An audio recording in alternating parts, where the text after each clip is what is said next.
Today's topic is regarding femoral artery, femoral knob, and femoral vein. So let's know about femoral artery in detail. It is a main artery that is present in the lower limb. It is a continuation of external iliac artery. This external iliac artery is a branch of common iliac artery, and we have to know the extent of femoral artery. The extent of femoral artery is from posterior part of mid-inguinal ligament to the adductor hiatus, and it continues as popliteal artery in the popliteal fossa. The diagram which you are seeing here, this is known as the adductor hiatus, which is present in the adductor magnus muscles. Then this is known as the artery that is known as the external iliac artery, which is passing deep to the mid-inguinal ligament, and in the femoral triangle it is known as femoral artery, and it is passing through the adductor hiatus. This you can see here in the diagram, and continues as a popliteal artery. We have to know the course of femoral artery.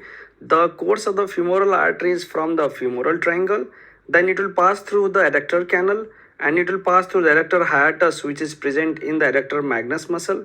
Then it will reach to the popliteal fossa to form a popliteal artery. Let's know the branches of femoral artery. The femoral artery is having superficial branch and a deep branch. So there are three superficial branch. Those superficial branch are superficial epigastric artery, superficial external pudendal artery, superficial circumflex iliac artery, and we have the deep branch that is known as the profunda femoris, deep external pudendal artery, and small muscular branch is present there. You can see here in the diagram, this is known as the femoral artery, and we have the three superficial branch that is known as superficial circumflex. This is known as the superficial epigastric artery, and this is known as the superficial external pudendal artery.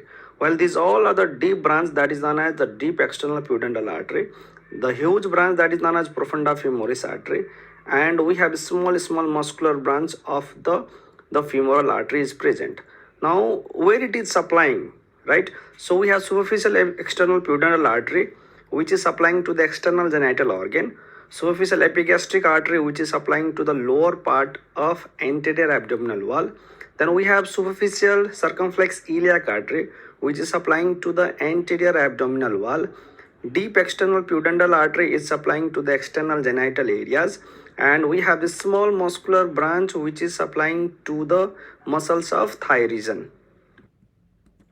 Let's know one of the largest branch of the femoral artery, that is known as profunda femoris artery. So this is the largest branch of femoral artery. It supplies all the three compartments of the thigh region. It arises nearly 3.5 centimeter to 4 centimeter lateral side of femoral artery, that is below the inguinal ligament. So again, this profunda femoris artery is having so many branches. That is known as medial circumflex femoral artery. We have the lateral circumflex artery, and we have the four perforators. Now can you see here in the diagram, this is known as the profunda femoris. It is giving the branch that is known as lateral circumflex artery. It is also giving a branch that is known as medial circumflex artery, and it is giving four perforator. This is first perforator, second, third, and the fourth perforator. Each perforator is having ascending branch, descending branch. And can you see again, the second perforator is having ascending and descending. Same how all these four perforator is having ascending and descending branch. Now let's know the branches of medial circumflex artery. The branches are ascending branch, which helps in formation of the trochanteric anastomosis. Then we have the transverse branch, which helps in formation of cruciate anastomosis. We have the small acetabular branch, which goes and supply to the transverse acetabular ligament of the hip joint. Then we have posterior retinacular branches, which supplies head and neck of the femur. Same how lateral circumflex artery is there, which is having ascending branch, which helps in formation of trochanteric anastomosis. Then we have the transverse branch, which helps in formation of cruciate anastomosis. Same how there is a descending branch which forms anastomosis near the knee joint with the supralateral genicular arteries. Then you can see here all the anastomosis is seen here in the diagram. Let's know the anastomosis which I have mentioned in the previous slide, that is trochanteric anastomosis and the cruciate anastomosis. You can see here in the diagram we have the two anastomosis. This one is known as the trochanteric anastomosis and below is known as the cruciate anastomosis. Now trochanteric anastomosis is formed by the four small branches. Those are a branch from the superior gluteal artery, a branch from the inferior gluteal artery, and we have the ascending branch of both lateral and medial circumflex femoral artery. That these are the branches of medial and lateral circumflex femoral artery. Then below, can you see here, this is known as the cruciate anastomosis. Again, cruciate anastomosis is formed by one of the branch of inferior gluteal artery. Then the two transverse branch of lateral circumflex femoral artery and medial circumflex femoral artery, then one of the ascending branch of first perforators. Then can you see here below we have the four perforator. So this all this perforator anastomosis with each other by ascending and descending branch, right? And the last perforator, that is known as the fourth perforator, the descending branch, it anastomosis with the superior muscular branch of popliteal artery. So whenever they will ask you about trochanteric anastomosis and cruciate anastomosis, these are the branches which helps in formation of these two anastomosis. Let's know about femoral vein also. It is a upward continuation of the popliteal vein. That popliteal vein is seen in the popliteal fossa. Then it passes through the adductor hiatus again, that is opening in adductor magnus muscles.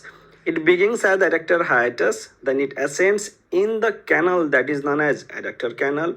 Then finally it enters into the triangle of the thigh that is known as femoral triangle. Then it passes behind the inguinal ligament, that is through the intermediate compartment of femoral sheath, and continues above as external iliac artery. There are small tributaries are there which is draining into the femoral vein. So the tributaries are the great saphenous vein, then we have a small, that is profunda femoris vein, then medial and lateral circumflex femoral vein, deep external pudendal vein, and small direct muscular tributaries. Aspect related with the femoral vein and femoral artery. So you should know about femoral vein, the clinical aspect, that is puncture and as well as cannulation of the femoral vein. This femoral vein is preferred vein for the intravenous infusion in the infants as well as in the children and in the patient with peripheral circulation or circulatory failure. Then we have the femoral vein. It is also used for inserting a catheter into the right atrial chamber and into the right ventricle to collect the blood sample or to record the pressure or to reach the pulmonary arteries. Then we have the root. It will pass through the femoral vein, or we can say the catheter is passed through the femoral vein to the external iliac vein, to the common iliac vein, and to the inferior vena cava. Finally, from the inferior vena cava, it will reach to the right atrium and into the right ventricles. Then we have some of the clinical aspect related with the femoral artery. That is the compression, the palpation, and cannulation of the femoral artery can be done. The femoral artery can be compressed against the femoral head at the mid-inguinal point to control the bleeding in the distal part of the lower limb. Then we have the pulsation of the femoral artery are felt by the clinician in the femoral triangle that is just below the mid-inguinal point. It is used for cannulation and injecting a dye during the procedure that is known as angiography and angioplasty. Let's know about one of the important nerve that is known as femoral nerve. So it is a main nerve that is present in anterior compartment of thigh. It is the largest branch of lumbar plexus which is arising from dorsal division of anterior primary rami of L2, L3 and L4 nerve. It enters the thigh posterior to the inguinal ligament that is just lateral to the femoral sheath. It divides into anterior and posterior division with the help of lateral circumflex femoral artery, or we can say lateral circumflex femoral artery is passing between anterior and posterior division of femoral nerve. Then the anterior division, it gives two cutaneous branch that is known as medial cutaneous nerve of thigh and intermediate cutaneous nerve of thigh. And it also gives one small branch that is known as a branch to the sartorius muscle, or we can say muscular branch. And it gives a posterior division. So from the posterior division, one cutaneous branch is there that is known as the saphenous nerve. And we have the muscular branch to the quadriceps femoris muscles, that is for the rectus femoris, vastus lateralis, vastus medialis, vastus intermedius, and it also goes and supply to the articularis genu. Same how it also supplies to the hip joint above, and it also supply to the knee joint below. So you can see here in the diagram, so root value is L2, L3 and L4. From the trunk, it gives the branch that is to the iliacus, to the pectineus also. In the thigh region, it is divided into anterior division and posterior division. Anterior division, it is supplying to the sartorius and the two cutaneous branch. And from the posterior division, again you see here, it gives one cutaneous branch that is known as saphenous, and it is supplying to all the quadriceps femoris muscles. So these all muscles is supplied by the femoral nerve. Can you see this diagram? The same diagram I have explained in the previous slide. So what I can add here is saphenous nerve, which is a branch from the posterior division of the femoral nerve. Now this is also giving a branch near the knee joint that is known as infrapatellar branch. Then it runs towards the leg to supply the skin on the medial side of the leg, as well as it will reach to the great toe of the foot, which goes and supply to the medial side of foot up to the ball of great toe. Now let's know some of the clinical correlations related with the femoral nerve. So if femoral nerve is injured, there is a motor supply is there. It means there is a paralysis of all the quadriceps femoris muscles. So whatever muscles we have studied, that is rectus femoris, vastus medialis, lateralis, intermedius, then we have articularis genu. All these muscles is getting paralyzed. Somehow we have the sensory loss. So loss of sensation on the anterior as well as the medial aspect of the thigh, and there is a loss of sensory sensation that is in the medial side of the leg as well as the foot up to the ball of great toe, because it is also supplied by the saphenous nerve, which is a branch of femoral nerve.